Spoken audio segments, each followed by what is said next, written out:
ప్రభువారు ఈ భూమి మీద ఉన్నప్పుడు మరి యేసు ప్రభువారి కంటే ముందుగా యేసుక్రీస్తు కంటే ముందుగా యేసుక్రీస్తు గురించి చెప్పడానికి, అర్థమైందా? యేసుక్రీస్తు ప్రభువారి గురించి చెప్పడానికి మరి యేసు ప్రభువారు చనిపోయిన తర్వాత 12 మంది శిష్యులను ఏర్పాటు చేసుకున్నాడు కదా. యేసు ప్రభువారు ఎంతమందిని ఏర్పాటు చేసుకున్నాడు? 12 మందిని ఏర్పాటు చేసుకున్నాడు కదా. ఈ 12 మంది యేసు ప్రభువారు ఏం చెప్పారంటే, సర్వ సృష్టికి వెళ్ళి సువార్తను ప్రకటించండి కదా. కాబట్టి యేసు ప్రభువారు చనిపోయాడు, మరి సమాధి చేయబడ్డాడు. 3వ దినమున ఆయన లేపబడి మరి పరలోకమునకు 40 దినముల తర్వాత ఆరోహణమై వెళ్ళిపోయాడు. తర్వాత పెంతెకొస్తు దినమున మరి పరిశుద్ధాత్ముడు ఆ యొక్క గదిలో 12 మంది శిష్యులు ఉన్నప్పుడు మరి వారి మీదకి రాలినప్పుడు అక్కడ మరి పెంతెకొస్తు దినమున సంఘ ప్రారంభము, అనేక మంది రక్షించబడటము, యేసు ప్రభువారు చెప్పినటువంటి రీతిగా సర్వ సృష్టికి వెళ్ళి సువార్తను ప్రకటించమని చెప్పినటువంటి రీతిగా మరి అక్కడ సువార్త ప్రకటన అనేటువంటిది ప్రారంభము జరిగింది కదా. పెంతెకొస్తు పండగ దినమున సువార్త ప్రారంభము ప్రకటించడం అనేటువంటిది ప్రారంభించబడింది. దీనికంటే ముందుగా అర్థమైందండి, యేసు ప్రభువారుని గురించి ప్రకటించమని యేసు ప్రభువారు జరిగించవలసినటువంటి క్రియలన్నిటినీ కూడా ప్రకటించమని ముందుగానే మరి భూమి మీదకి పంపించాడు. 6 నెలల ముందుగానే ఎలిజబెతు గర్భము ధరించింది. మరి జకర్యాకి దేవుడు వాగ్దానం చేసి, మరి దేవుడు తెలియజేసి, దేవదూత ద్వారా తెలియజేసి భూమి మీదకి యోహాన్ని పంపించాడు. యోహాను యేసుక్రీస్తు గురించి ప్రకటన చేశాడు. ఏమిటి? నాకంటే వెనక రాబోవచ్చు ఉన్నాడు, నాకంటే గొప్పవాడు, ఆయన చెప్పులు విప్పుటకు కూడా పాత్రుడను నేను కాదు, ఆయనే మరి ఈ భూమి మీద మరి రక్షకుడిగా రాబోవచ్చు ఉన్నాడు, ఆయన ద్వారానే ఈ ప్రపంచంలో ఉన్న ప్రజలందరికీ కూడా పాప విముక్తిని కలిగింపజేస్తూ ఉన్నాడు అని మరి యేసు ప్రభువారి యొక్క రాకడ గురించి ముందుగానే ప్రకటన చేయడానికి, ముందుగా మార్గంను సరళం చేయడానికి యోహాన్ని భూమి మీదకి పంపించాడు. పంపించి ఆ యేసు ప్రభువారి ద్వారా మరి అనేక మందికి సువార్తను ప్రకటిస్తూ ఏం చేస్తున్నాడంటే, మరి బాప్తిస్మము యోర్దాను నదిలో ఇస్తూ ఉన్నాడండి. బాప్తిస్మం ఇస్తూ ఉన్నాడు. అలా బాప్తిస్మం ఇస్తూ ఉన్నాడు. యోహాను ద్వారా సువార్తను ప్రకటిస్తూ మారు మనసు పొందినటువంటి ప్రతి ఒక్కరికి కూడా బాప్తిస్మము ఇస్తూ ఉన్నాడు. బాప్తిస్మం ఇస్తూ రక్షించబడుతూ ఉన్నారు. బాప్తిస్మం ఇస్తూ వారి పాపములను తొలగించుకుంటూ ఉన్నారు. అయితే ఇక్కడ ఈ యోహాను బాప్తిస్మం ఇస్తూ ఉన్నప్పుడు అక్కడ అనేక మందిలో, జనులందరిలో కొంతమంది మరి దేవుని గురించి తెలిసినటువంటి పిల్లలు ఉన్నారంట. ఎవరు వాళ్ళంటే, ధర్మశాస్త్ర ఉపదేశకులను, పరిసయ్యులను వారి వద్ద ఉన్నారంట. పరిసయ్యులను, ధర్మశాస్త్ర ఉపదేశకులను అక్కడ ఉండి యోహాను బాప్తిస్మం ఇస్తూ ఉన్నటువంటి సందర్భాన్ని పరిశీలిస్తూ ఉన్నారు. అందరూ కూడా మరి ఆ ప్రకటిస్తూ ఉన్నటువంటి సువార్తను విని విశ్వసించి మారు మనసు పొంది ఏం చేశారు అంటే బాప్తిస్మము తీసుకుంటున్నారు. వారందరూ కూడా ప్రభు యొక్క రక్షణ పొందుతూ ఉన్నారు. అంటే దేవుని యొక్క విలువైనటువంటి కార్యాన్ని వాళ్ళు పొందుతూ ఉన్నారు. అయితే అక్కడ పరిసయ్యులు, ధర్మశాస్త్ర ఉపదేశకులు ఏం చేస్తున్నారంటే ఆ కార్యం చూస్తూ ఎగతాళి చేస్తూ ఉన్నారు. వారి నమ్మడంలా, యోహాను ప్రకటన చేసేటువంటి సువార్తను వారు నమ్మక ఏం చేస్తూ ఉన్నారు అంటే వారు బాప్తిస్మము తీసుకోవటం లేదంట. అందుకని ఈ యోహాను గురించి యేసు ప్రభువారు చెబుతూ, యేసు ప్రభువారి దగ్గరికి యోహాను శిష్యులు వచ్చి, అయ్యా రాబోవాడు నీవేనా, మరెవరైనా కోసము మేము ఎదురు చూడాలా అని బాప్తిస్మం ఇచ్చి యోహాను శిష్యులను పంపించినప్పుడు నేనే ఇదిగో మీరు చూస్తున్నారు, మీరు అద్భుతాలు చూస్తున్నారు, ఇదిగో చనిపోయిన వారు లభిస్తూ ఉన్నారు, ఇదిగో బాధల్లో ఉన్నవారు రక్షించబడుతున్నారు, మరి ఇవన్నీ కూడా చూస్తున్నారు కనుక నా విషయమై మీరు అభ్యంతర పడవద్దని చెప్పినప్పుడు మరి శిష్యుల్ని చెప్పి పంపించినప్పుడు యోహాను గురించి అక్కడ ఉన్నటువంటి ప్రజలందరికీ కూడా బోధిస్తూ ఉన్నాడు.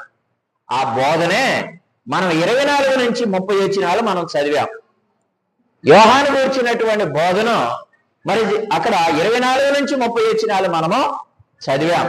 అక్కడ ఏమున్నదనంటే, మీరు అరణ్యంలోనికి వెళ్ళి చూడటానికి వెళుతూ ఉన్నారు, అక్కడ ఎవరిని చూడటానికి వెళ్ళారు అంటే నాకంటే ముందుగా పంపించబడుతూ ఉన్నటువంటి ఒక దూతను మీరు చూడడానికి వెళ్ళారు, దూతను చూడడానికి వెళ్ళారు. ఆ దూత ఎవరునంటే అక్కడ రాబో ఏలియా అని ప్రకటించబడినటువంటి ఆ వ్యక్తి ఎవరునంటే ఈ యోహానే. మీరు నమ్మితే ఇదిగో ఎవరి గురించి వ్రాయబడినో అతడే ఈ యోహాను అంటున్నారు కదా. యోహాను ఎవరనంటే రాబో ఏలియా ఇతనే అని తెలియజేస్తూ ఆయన చెప్పిన సువార్తను విని అనేక మంది బాప్తిసం పొందారు, కానీ కొంతమంది బాప్తిసం పొందలేదు. వారు మరి ఏమి నిరాకరిస్తూ ఉన్నారు అంటే దేవుని సంకల్పమును నిరాకరిస్తూ ఉన్నారు అని మాట తెలియజేస్తున్నాడు. 30వ వచనం చదవండి. 30వ వచనం 29, 30 వచనాలు చదవండి. ఆ ప్రజలందరూ శంకరులను యోహాను బోధ విని అతడిచ్చిన బాప్తిస్మము పొందిన వారై దేవుడు న్యాయవంతుడని ఒప్పుకొనిరి గాని, దేవుడు న్యాయవంతుడని ఒప్పుకొనిరి గాని అతని చేత ఆ పరిసయ్యులను ధర్మశాస్త్ర ఉపదేశకులను జీవితం ఎలా ఉన్నదనంటే నరకములో పడేటువంటి భయంకరమైనటువంటి పరిస్థితుల్లో ఉన్నాం. కాబట్టి దేవుడు ఆలోచన చేసేటువంటి సంకల్పం, దేవుడు ఆలోచన చేసేటువంటి, దేవుడు ఉద్దేశించేటువంటి ఆ యొక్క ప్లాన్ ఏదైతే సంకల్పం ఉన్నదో ఆ సంకల్పము ఎవరి కొరకునంటే ఎవరి కొరకంట? ఎవరి కొరకమ్మా?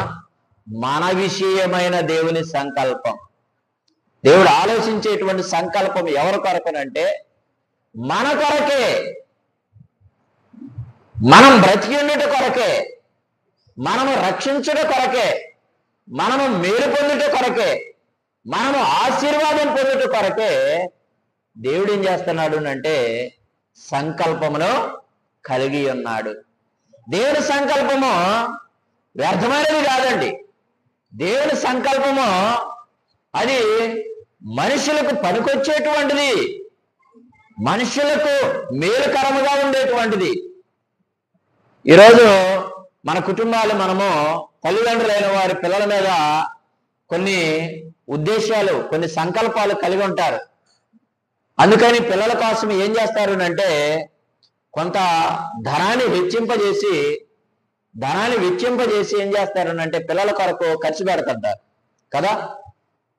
తమ పిల్లలు బాగుండాలి, తమ పిల్లలు ఉన్నతమైన స్థితిలో ఉండాలి అని కదా. అలాగే ప్రతి ఒక్కరు కూడా ఒక్కొక్క ఉద్దేశము కలిగి తమ యొక్క పిల్లలు, తన కుటుంబ పరిస్థితులన్నీ కూడా బాగుండాలని కష్టపడి శ్రమపడి మరి అనేకమైనటువంటి కొన్ని రాత్రులు, కొన్ని గంటలు శ్రమపడి తన యొక్క జీవితాన్ని మరి ప్రాణంగా పెట్టి కష్టపడి వచ్చినటువంటి డబ్బులతో ఎన్నో మరి పనులు చేస్తూ ఉంటుంటారు కదా. అలాగే దేవుడు కూడా తన యొక్క సంకల్పం ఎలా ఉంటుంది అంటే మనుషుల యొక్క మరి మేలు కొరకే దేవుడి సంకల్పాన్ని కలిగి ఉంటాడు కదమ్మా. దేవుడు ఏ సంకల్పం కలిగి ఉన్నా, ఏ స్థితిలో, ఏ సందర్భంలోనైనా కూడా తన సంకల్పం ఎలా ఉంటుంది అంటే ఎవరి కోసమనంటే మనుషుల కోసమే, మనుషుల కోసమే, మానవుల యొక్క మేలు కొరకే, మానవుల యొక్క మేలు కొరకే దేవుడి సంకల్పాన్ని కలిగి ఉంటాడు. అందుకనే ఉన్నాడంటే తమ విషయమైన దేవుని సంకల్పమును నిరాకరించారు. ఎవరి కోసం అంట? తమ విషయమైన. తమ అంటే ఎవరు? మన కోసం. తమ అంటే లోకములో ఉన్న ప్రజలందరి కొరకైన దేవుని సంకల్పమును ఏం చేశారంట? నిరాకరించారు. దేవుని సంకల్పము ఎవరి కొరకు అనంటే, దేవుని యొక్క వాక్య భాగములో మనము దేవుని సంకల్పము దేని కొరకునంటే మానవుల మేలు కొరకే, మానవుల యొక్క విలువైనటువంటి జీవితాన్ని కాపాడుట కొరకే. కొరింథీయులకు రాసినటువంటి మొదటి పత్రిక 1వ అధ్యాయము 21వ వచనములో ఆ మాట, దేవుని సంకల్పము ఎవరి కోసమనంటే మానవుల మేలు, మానవుల రక్షణ, మానవుల యొక్క విమోచన, మానవుల యొక్క గొప్ప విలువైన జీవితాన్ని కాపాడాలని దేవుడు ఏం చేస్తున్నాడంటే దేవుని సంకల్పాన్ని కలిగి ఉన్నాడు. 1వ అధ్యాయం 21వ వచనం చదవండి. దేవుని జ్ఞానానుసారముగా లోకము తన జ్ఞానము చేత దేవునిని ఎరుగకుండినందున స్వార్థ ప్రకటనయను వెర్రితనము చేత నమ్మువారిని రక్షించుట దేవుని దయాపూర్వక సంకల్పమాయను. దేవుని సంకల్పము దేనికంట? రక్షించుట, నమ్మువారిని రక్షించుట దేవుని దయాపూర్వకమైన సంకల్పం. చూడండి, ఎవరి కోసమంట? ఎవరి కోసమమ్మా? మానవులమైన మన కోసం కదా, మనుషులమైన మన కోసం దేవుడు ఏం చేస్తున్నాడంటే సంకల్పాన్ని కలిగి ఉన్నాడు. మన మేలు కొరకు, మన రక్షణ కొరకు, అవునా, మన యొక్క ఆశీర్వాద కొరకు, మానవుల మేలు కొరకు ఏం చేస్తున్నాడంటే దేవుడు తన సంకల్పాన్ని కలిగి ఉండి మానవుల మీద దేవుడి సంకల్పాన్ని కలిగి ఉన్నాడు. కాబట్టి అటువంటి సంకల్పాన్ని ఏం చేస్తున్నారు అంటే తమ విషయమైన లేదంటే మన విషయమైన దేవుని సంకల్పాన్ని నిరాకరించారు. ఎవరు నిరాకరించారమ్మా? ఎవరు నిరాకరించారు? చూడండి, మన మేలు కొరకు ఉన్నటువంటి దేవుని సంకల్పాన్ని ఆనాడు ఉన్నటువంటి యేసు ప్రభువారి దగ్గర ఉన్నటువంటి ప్రజలను బట్టి మాట్లాడుతూ ఎవరు నిరాకరించారంట? ఎవరు నిరాకరించారమ్మా? పరిసయ్యులు, ధర్మశాస్త్ర ఉపదేశకులు. మరి ఈరోజు ఎవరు నిరాకరిస్తున్నాం? మనం కూడా పరిసయ్యుల్లాగా నిరాకరిస్తున్నామా? మనం కూడా మరి ఆ యొక్క ధర్మశాస్త్ర ఉపదేశకుల వలె దేవుని సంకల్పమును నిరాకరిస్తూ ఉన్నామా? వాళ్ళు దేన్ని నిరాకరించారు? దేవుని సంకల్పాన్ని. అనగా ఇదిగో బాప్తిస్మము అనేటువంటి మరి కార్యక్రమాన్ని, బాప్తిస్మం అనేటువంటి ఆ యొక్క కార్యము ద్వారా మనిషి రక్షించబడాలి, మనిషి విలువైన జీవితాన్ని కాపాడుకోవాలి అని దేవుడు ఏం చేశాడునంటే ఆ విషయంలో బాప్తిస్మం ఇచ్చి యోహాను ద్వారా ఆయన సంకల్పాన్ని కలిగి ఉంటే ఆ బాప్తిస్మం మాకు వద్దు, బాప్తిస్మం మాకు వద్దు, ఆ బాప్తిస్మం ద్వారా మేము రక్షించబడాలా, ఆ బాప్తిస్మం ద్వారా మేము మేలు పొందాలా అని మరి వారు ఆ మేలును, దేవుని ఆశీర్వాదమును, దేవుని యొక్క సంకల్పమును, ఆ బాప్తిస్మం విషయమైనటువంటి దేవుని సంకల్పమును ఏం చేశారంట? నిరాకరించారు. ఈరోజు క్రైస్తవులంగా మనం కూడా ఆలోచించేయాలి, దేవుని పిల్లలుగా మనం అందరం కూడా ఆలోచించేయాలి. దేవుని సంకల్పం ఏంటో మనం తెలుసుకోవాలి. ఆనాడు ఆ యొక్క పరిసయ్యులు, ధర్మశాస్త్ర ఉపదేశకులు చెప్పబడినటువంటి బోధ, ఆ వారి విషయంలో యోహాను ద్వారా తెలియజేయబడినటువంటి దేవుని సంకల్పములు, మరి ఈరోజు మనము మరి దేవుని పిల్లలుగా మనము కూడా దేవుని సంకల్పాన్ని తెలుసుకొని దేవుని సంకల్పాన్ని మనం నెరవేర్చేటువంటి పిల్లలుగా మనం ఉండాలి. కానీ దేవుని యొక్క సంకల్పాన్ని నిరాకరించకుండా దేవుని యొక్క సంకల్పాన్ని నెరవేర్చేటువంటి పిల్లలుగా మనము ఉండాలి. దేవుని యొక్క సంకల్పాన్ని మనం నెరవేర్చేటువంటి పిల్లలుగా మనం ఉండాలి. కాబట్టి దేవుని సంకల్పాన్ని నిరాకరించవద్దు కదా, నిరాకరించవద్దు. దేవుని సంకల్పాన్ని మనం ఏం చేయాలి? నెరవేర్చాలి. నిజానికి మరి ఇక్కడ ఉన్నటువంటి క్రైస్తవుల్లో చాలా మంది దేవుని పిల్లలమైన మనందరం కూడా దేవుని సంకల్పం ఏంటో చాలా మందికి తెలియనటువంటి పరిస్థితి. దేవుని సంకల్పం ఏంటో మరి తెలియనటువంటి సందర్భాలు మనం చూస్తుంటాం. కాబట్టి దేవుని సంకల్పం ఏంటో మనం తెలుసుకోవాలి. దేవుని సంకల్పం ప్రకారంగా మనము నడుచుకోవాలి. దేవుని సంకల్పాన్ని మనం నెరవేర్చాలి. దేవుని సంకల్పాన్ని నెరవేర్చుకోకుండా నిరాకరించేటువంటి ఉద్దేశం మనము ఉండకూడదు.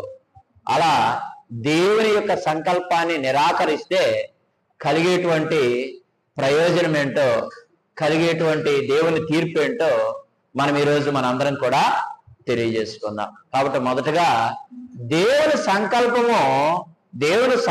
ఏంటో మనందరం తెలుసుకుందాం. ఎవరికన్నా తెలుసమ్మా? పిల్లలు మీకు తెలుసా దేవుని సంకల్పం ఏంటో? అమ్మా నీకు తెలుసా? ఏంటి మీకమ్మా? మీకు తెలుసా పిల్లలు దేవుని సంకల్పం ఏంటో? దేవుని సంకల్పంను బట్టి ఏమంటున్నాడంటే అది ఎక్కడ ఉంటుందనంటే, ఏ వచనంలో ఉంటుందనంటే ఎఫెసీయులకు రాసిన పత్రిక 1వ అధ్యాయము 4 నుంచి 6 వచనాలు. ఇది ప్రతి ఒక్క క్రైస్తవుడు కూడా తెలుసుకోవాలండి. భూమి మీద పుట్టిన ప్రతి మానవుడు కూడా తెలుసుకోవాలి దేవుని సంకల్పం ఏంటో. దేవుడి సంకల్పం ఏంటో ప్రతి వ్యక్తి తెలుసుకోవాలి. దేవుడి సంకల్పము ఎవరి కోసం అనంటే, ఎవరి కోసం చెప్పుకున్నాము? ఎవరి కోసం దేవుడి సంకల్పం? మన కోసమే. ఎవరి కోసం చెప్పాలమ్మా మీరు? ఎవరి కోసం? మన కోసమే. అందుకనే కొరింథీ 1:21 ఏం చెప్పుకున్నాము? ఎవరి కోసమో? మన రక్షణ కోసమే కదా. దేవుని సంకల్పం ఎవరి కోసం ఉద్దేశిస్తాడంట? ఎవరి కోసం నిర్ణయిస్తాడంట? ఎవరి కోసమో? మన కోసమే. కాబట్టి ఆ మన కోసమైనటువంటి దేవుని సంకల్పం మనం తెలియకపోతే మనందరం కూడా దారి తప్పిపోతాం, నిరాకరిస్తాం. కాబట్టి దేవుడి సంకల్పం ఏంటంటే, అది ఈ సంకల్పము ఎక్కడిదేనంటే, ఎప్పటిదేనంటే ఈ ప్రపంచము, ఈ భూమి, మనకు కనిపిస్తూ ఉన్నటువంటి దృశ్యమైనటువంటి ఈ ప్రపంచము, జగత్తు సమస్తమును కూడా నిర్ణయించి, అంటే చెయ్యకు ముందే, పునాదికి ముందే దేవుడికి ఒక సంకల్పం ఉంది. ఎప్పటిది సంకల్పం అంటే? ఎప్పటిదమ్మా? ఎప్పటిదే? జగత్తు పునాది వేయబడక ముందే కదా. జగత్తు పునాది వేయబడక ముందే. జగత్తు అంటే పిల్లలు చెప్పాలమ్మా, పిల్లలు బాగా. జగత్తు అంటే ప్రపంచాలు కదా. ఈ ప్రపంచాలు మొత్తం కూడా నిర్మించక ముందే, మానవుడు పుట్టక ముందే, మొదటి మానవుడు ఎవరు? ఆదాము, తర్వాత హవ్వ కదా. వీళ్ళందరూ పుట్టక ముందే జగత్తు పునాది అంటే, జగత్తు పునాది అని అంటే వీళ్ళందరూ పుట్టక ముందే, మన తాతోళ్ళు ముత్తాతోళ్ళు వీళ్ళందరికంటే మొదటి మానవుడు ఎవరు? ఆదాము పుట్టక ముందే. ఆదాం కంటే ముందేం పుట్టినాయి? ఆదాం కంటే ముందేమి నిర్మించబడ్డాయి? నిర్మించబడ్డాయి? ఆకాశ మహాకాశములు, అవునా? భూమి మీద ఉన్నటువంటి సమస్తమును కూడా మానవుడి కంటే ముందు పుట్టించబడ్డాయి, మానవుడి కంటే ముందు నిర్మించబడ్డాయి కదా. భూమి, ఆకాశము సమస్తమును కూడా ముందు మొదటి 5 దినాల్లో సమస్తం చేసేసాడు కదా. ఇవన్నిటికంటే ముందు, అవునా? భూమి నిరాకారముగాను శూన్యముగాను ఉన్నాయి. వీటన్నిటికంటే ముందు దేవుడు ఏం చేశాడు అంటే ఒక సంకల్పాన్ని కలిగి ఉన్నాడంట. అదేమిటనంటే ఎఫెసీ 1వ అధ్యాయము 4 నుంచి 6 వచనాల్లో ఉన్న సారాంశం ఏంటంటే, చదవండి అక్కడ. ఎట్లనగా తన ప్రియనియందు తాను ఉచితముగా మనకు అనుగ్రహించిన కృపా మహిమకు కీర్తి కలిగినట్లు తన చిత్త ప్రకారమైన దయా సంకల్పము చొప్పున యేసుక్రీస్తు ద్వారా కుమారులుగా స్వీకరించుటకై మనల్ని ముందుగా తన కోసం నిర్ణయించుకొని మనము తన ఎదుట పరిశుద్ధులమును నిర్దోషులములనై ఉండవలనని జగత్తు పునాది వేయబడక మునిపే ప్రేమ చేత ఆయన క్రీస్తులో మనలను ఏర్పరచుకొనెను. చూడండి, దేవుని సంకల్పం ఇక్కడ ఉంది. ఏమిటనంటే ఒకటి మనందరము కూడా యేసుక్రీస్తు ద్వారా దేవునికి పిల్లలు, అంటే కుమారులు గాని కుమార్తెలు గాని, అవునా కదా? ఒకటి ఏంటది? యేసుక్రీస్తు ద్వారా దేవునికి మనందరము కూడా పిల్లలం అవ్వాలి కదా. దేవునికి ఏమవ్వాలి? పిల్లలం అవ్వాలి. ఇది దేవుడి సంకల్పం. ఎవరి ద్వారా? అప్పుడు క్రీస్తు కూడా లేదు, క్రీస్తు కూడా పుట్టలేదు, ఈ భూమి మీదకి రాలేదు, మొదటి మానవుడు రాలేదు, ఆకాశములు కలగలేదు, ఈ ప్రపంచాలు నిర్మించబడలేదు. అప్పుడు దేవుడు ఎక్కడున్నాడంటే పరలోకములో ఉండి, పరలోకములో ఆయన ఆలోచన చేస్తున్నాడు. పరలోకములో మానవుడి విషయమైన దేవుని సంకల్పాన్ని కలిగి ఉన్నాడు. ఎలాగనంటే భూమి మీద ఉన్నటువంటి మానవులు, నేను కలిగింపజేసినటువంటి మానవులందరూ కూడా, నేను కలిగింపజేసేటువంటి లోకంలో ఉన్న మానవులందరూ కూడా యేసుక్రీస్తు ద్వారా నాకు పిల్లలు అవ్వాలి, యేసుక్రీస్తు ద్వారా నాకు కుమారులుగాను కుమార్తెలుగాను అవ్వాలి. అయ్యే దేవుని పిల్లలుగా అయ్యే దేవునికి మహిమ కలగాలి, దేవునికి కీర్తిని కలిగింపజేయాలి. అర్థమైందండి? ఆ పిల్లలు ఎలా ఉండాలి అని దేవుడు కోరుకుంటున్నాడంటే, ఆ పిల్లలు ఎలాంటి పిల్లలు అంటే, ఎలాంటి పిల్లలంట? పరిశుద్ధులు నిర్దోషులైనటువంటి పిల్లలు తన ఎదుట నిలబెట్టుకొనవలనని జగత్తు పునాది వేయబడక మునిపే ఈ సంకల్పం అంతా కూడా ఏర్పాటు చేశాడు కదమ్మా. ఏంటి ఇప్పుడు చెప్పండి? రెండు విషయాలు. ఒకటేంటనంటే, దేవునికి యేసుక్రీస్తు ద్వారా మనందరము కూడా పిల్లలు అవ్వాలి, దేవునికి పిల్లలు అవ్వాలి, దేవునికి పిల్లలుగా ఉండాలి. ఎవరి ద్వారా? యేసుక్రీస్తు ద్వారా పిల్లలు అవ్వాలి.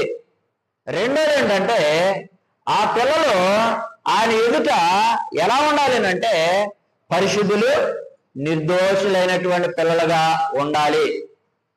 దేవుని ఎదుట పరిశుద్ధులు నిర్దోషులైనటువంటి పిల్లలుగా ఉండాలి కదా. కాబట్టి అలా ఉండట కొరకు మరి దేవుడు తన ప్రణాళికను, తన యొక్క సంకల్పాన్ని కలిగి ఉన్నాడు కదా. మరి ఈరోజు మనందరం కూడా దేవుని యొక్క సంకల్పాన్ని మనందరం కూడా కలిగి ఉన్నామా లేదా? దేవుడి సంకల్పం ఏంటో చెప్పుకున్నాం, దేవుడి సంకల్పం ఏంటో మనం చెప్పుకున్నాం. ఏమిటా సంకల్పం? ఒకటి, దేవునికి యేసుక్రీస్తు ద్వారా పిల్లలు అవ్వాలి. ఆ పిల్లలు ఎలాంటి పిల్లలు అవ్వాలని అంటే పరిశుద్ధులు నిర్దోషులైనటువంటి పిల్లలు కలిగి ఉండాలి. అలా ఉండాలి అని దేవుడు జగత్తు పునాది వేయబడక మునిపే ఆయన ఉద్దేశము, తన సంకల్పము కలిగి ఉన్నాడు.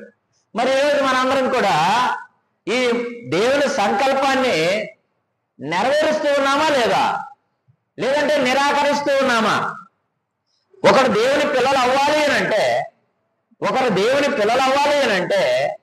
దేవుడు ఆ సంకల్పం ప్రకారంగా కొన్ని క్రమాన్ని ఏర్పాటు చేశాడు. అది దేవుడి సంకల్పం. ఏమిటనంటే యేసు ప్రభువారి యొక్క మాటను మనము వినాలి. యేసు ప్రభువారి యొక్క మాట ద్వారా ఆయన జీవితాన్ని చూసి విశ్వసించబడాలి కదా. విశ్వాసము పొందాలి. విశ్వసించి ప్రతి మనిషి కూడా ఏం చేయబడాలి? మారు మనస్సు పొందాలి. మారు మనస్సు పొందిన ప్రతి వ్యక్తి కూడా ఎక్కడ మారు మనస్సు పొందాలి? హృదయములో. అవునా? హృదయములో మరి మానవ మనసు పొంది ఏం చేయాలంటే తమ పాపములను ఒప్పుకోవాలి. తమ పాపాలు ఒప్పుకోవాలి. ఒప్పుకున్న ప్రతి వ్యక్తి కూడా పాప క్షమాపణ నిమిత్తమై ఏం చేయాలి? బాప్తిస్మము తీసుకోవాలి. బాప్తిస్మం తీసుకున్న ప్రతి ఒక్కరు కూడా ఏమవుతున్నారు? రక్షించబడి మరి దేవునికి ఏమవుతున్నారు? పిల్లలు అవుతున్నారు, దేవునికి కుమారులు అవుతున్నారు.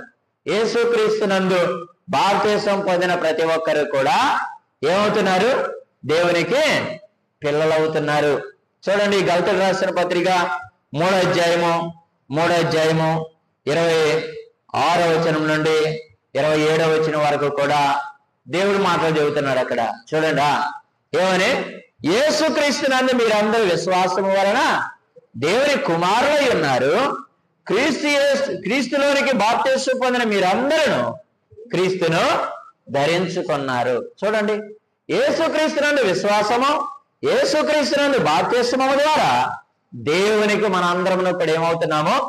పిల్లలం కదా. దేవునికి ఏమవుతున్నామో? పిల్లలమవుతున్నాం. కాబట్టి ఆ పిల్లలయ్యేటువంటి అవకాశము ఎవరి ద్వారా అనుగ్రహిస్తూ ఉన్నాడంటే, యేసునందు విశ్వాసం ఉంచిన ప్రతి ఒక్కరికి కూడా దేవుని పిల్లలు అవడానికి దేవుడు అధికారమును అనుగ్రహించాడు. కాబట్టి ఇదండి దేవుని సంకల్పం. కాబట్టి ఇక్కడున్న మనందరం కూడా దేవుని సంకల్పాన్ని మనము నిరాకరిస్తూ ఉన్నామా, లేదంటే దేవుని సంకల్పాన్ని నెరవేరుస్తూ ఉన్నామా? ఆలోచించేయండి. దేవుని సంకల్పాన్ని నెరవేరుస్తూ ఉన్నామా, లేదంటే దేవుని సంకల్పాన్ని మరి నిరాకరిస్తూ ఉన్నామా? అది కదమ్మా మనం తెలుసుకునేటువంటి అంశము. అదే కదా, మనందరం కూడా తమ విషయమైనటువంటి దేవుని సంకల్పమును ఏం చేశారు? నిరాకరించారు. మరి దేవుడి సంకల్పాన్ని నీవు నిరాకరిస్తున్నావా, లేదంటే దేవుడి సంకల్పాన్ని నీవు నెరవేరుస్తూ ఉన్నావా? కదా, ఆలోచన చేయాలి కదా. దేవుడు ఏం సంకల్పం? దేవుడికి నేను కుమారుడు అవ్వాలి, దేవునికి నేను కుమార్తెను అవ్వాలి. ఎవరి ద్వారా అవ్వాలంటే యేసుప్రభు వారి ద్వారా అవ్వాలి. కాబట్టి ఆయన గురించి నేను తెలుసుకోవాలి. ఆయన గురించి తెలుసుకొని నేను బాప్తిస్మం తీసుకోవాలి. యేసుక్రీస్తుని గురించి తెలుసుకొని నేను బాప్తిస్మం పొంది నేను దేవునికి పిల్లలవ్వాలి. నేను దేవునికి కుమారుని అవ్వాలి, నేను దేవునికి కుమార్తెను అవ్వాలి. మరి ఆయన నాకు అనుగ్రహించినటువంటి కుమారుడు యొక్క జీవితాన్ని, అనగా పరిశుద్ధుల్లో నిర్దోషుడైనటువంటి జీవితాన్ని, దేవుని సంకల్పాన్ని నేను దేవుని ఎదుట కలిగి ఉండాలి కదా, కలిగి ఉండాలి. మరి ఈరోజు యవన పిల్లలు, యవనస్తులు మనం చూస్తుంటే దేవుని యొక్క మరి సంకల్పాన్ని నెరవేర్చేటువంటి పిల్లలుగా ఉన్నారయ్యా అని అంటే చాలా మందిని మనం చూస్తుంటాం. నెరవేర్చకుండా ఈ భూమి మీద చాలా మందిని మనం చూస్తుంటామండి. దేవుని యొక్క మరి సంకల్పాన్ని నెరవేర్చకుండా అనగా ఆయన నేను పిల్లవాడిని అవ్వాలి, నేను పిల్లల్ని అవ్వాలి. కాబట్టి యేసుక్రీస్తుని గురించి తెలుసుకొని నా యొక్క పాపములను పోగొట్టుకొని, నా యొక్క పాపములను తొలగించుకొని ప్రభువునందు నేను బాప్తిస్మం పొంది దేవుని సంకల్పం ప్రకారంగా నేను మరి పిల్లలుగా, అంటే ఆయన కుమారుడిగా, కుమార్తెగా నేను ఉండాలి. దేవుని యందు బాప్తిస్మం పొందినటువంటి, ఆయన వాక్యాన్ని నెరవేర్చినటువంటి, ఆయన సంకల్పాన్ని నెరవేర్చినటువంటి పిల్లలు ఎలా ఉండాలని కోరుకుంటున్నాడంటే పరిశుద్ధులు, నిర్దోషులైనటువంటి పిల్లలుగా ఉండాలి. కాబట్టి ఆయన సంకల్పంలో నేను ఆయన ఎదుట ఎలా ఉండాలి? నిర్దోషుడిగా, పరిశుద్ధుడైనటువంటి కుమారుడిగా, కుమార్తెగా నేను ఉండాలి. ఆయన సంకల్పాన్ని నేను నెరవేర్చాలి. ఆయన సంకల్పాన్ని నేను కలిగి ఉండాలి. ఆయన సంకల్పాన్ని నేను నిరాకరించొద్దు. నేను నిరాకరించేటువంటి పిల్లలుగా ఉండకూడదు. కాబట్టి చాలా మందిని మనం చూస్తుంటాం. ఎన్ని సంవత్సరాల నుంచి దేవుడి సన్నిధికి వెళ్తున్నావు అంటే నేను పుట్టిన కాడి నుంచి వెళ్తున్నాను అంటారు. అవునా? కొంతమంది దేవుని గురించి నీకు తెలుసా అంటే తెలుసు అంటారు. మరి దేవుడి సంకల్పాన్ని మనం నెరవేర్చారా, నిరాకరించారా అనడానికి చూడండి, అతడు మరి బాప్తిస్మం పొందాడా లేదా? అవునా కదా? అతను బాప్తిస్మం పొందాడా లేదా? బాప్తిస్మం పొందితే దేవుని యొక్క సంకల్పాన్ని నెరవేర్చినటువంటి వ్యక్తి కదా.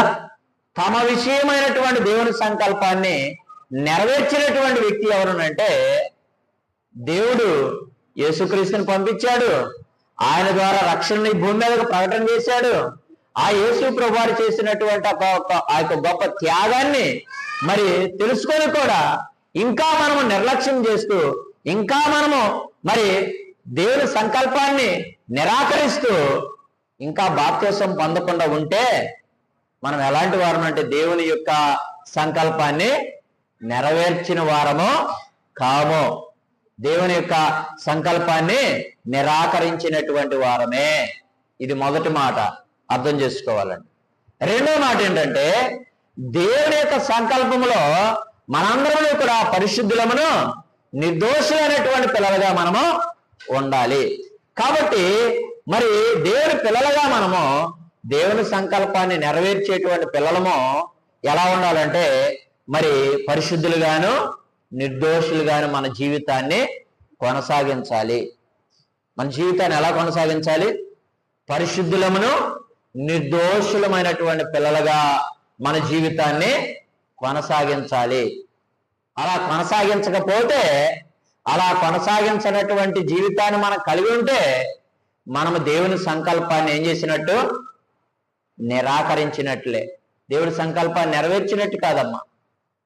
దేవుడు మన మీద ఉన్న సంకల్పాన్ని మనం నెరవేర్చేటువంటి వారుగా ఉండాలి అంటే, దేవుని పిల్లలుగా మనం ఎలా ఉండాలంటే పరిశుద్ధులమును నిర్దోషులైనటువంటి పిల్లలు. ప్రభు అంటున్నాడు, తన ఎదుట నిలబెట్టుకోవాలి. తన ఎదుట తన కోసం చూడండి ఎలాంటి పిల్లలు కావాలంటున్నాడంటే, ఎఫెసీయులు రాసిన పత్రిక 5వ అధ్యాయము 27వ వచనంలో, 5వ అధ్యాయం 27వ వచనంలో యేసు ప్రభువారు తన మరణము, తన యొక్క మరణము తను తాను అప్పగించుకునేటువంటి విషయము మాట్లాడుతూ చదవండి అక్కడ 5వ అధ్యాయము 27వ వచనం. అటువలే క్రీస్తు కూడా సంఘమును ప్రేమించి అది కలంకమైనను మొడతైనను అటుది మరి ఏదైనాను లేక పరిశుద్ధమైనది గాను నిర్దోషమైనది గాను మహిమగల సంఘము గాను తన ఎదుట దానిని నిలబెట్టుకోవాలి. తన ఎదుట దానిని నిలబెట్టుకోవాలి. దేవుడి సంకల్పం కూడా అదే. యేసు ప్రభువారి యొక్క ఆలోచన కూడా అదే. అంటే మరి దేవుని పిల్లలుగా మనందరము కూడా తన ఎదుట ఎలా ఉండాలంటే తన ఎదుట నిలబెట్టుకోవాలి అని దేవుడి యొక్క సంకల్పం. యేసు ప్రభువారి యొక్క ఆలోచన ఏమిటి? తన ఎదుట నిర్దోషులను పరిశుద్ధులైనటువంటి పిల్లలుగా మనం ఆయన ఎదుట నిలబెట్టుకోవాలి, ఆయన ఎదుట నిలబడాలి. ఇది దేవుని సంకల్పం అండి. దేవుని సంకల్పం. ఈరోజు క్రైస్తవులుగా మనం చూస్తే, దేవుని పిల్లలుగా మనం చూస్తే, మన యొక్క ప్రవర్తన జీవితం, మన ప్రవర్తన శైలి, అవునా, లోకములో మరి దేవుని సన్నిధానంలో మనం దేవుడి యొక్క ఆరాధన ముగించుకొని బయటికి వెళ్ళిన తర్వాత మన ఆలోచనలు మారిపోతున్నాయి కదా, మన పద్ధతులు మారిపోతున్నాయి, మన యొక్క చేసేటువంటి పనులు మారిపోతున్నాయి. ఇదిగో మన ఆలోచనలు, మన యొక్క హృదయ ఆలోచనలు కానీ మన యొక్క ప్రవర్తన జీవితము కానీ ఎలా ఉన్నాయనంటే మారిపోతున్నాయండి. మారిపోతున్నాయి. మన యొక్క నోటి మాటలు మారిపోతున్నాయి.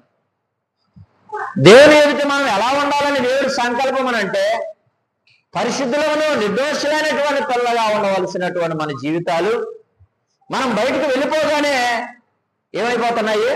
మన మాటలు, మన నోటి నుండి వచ్చేటువంటి మాటలు మారిపోతున్నాయి.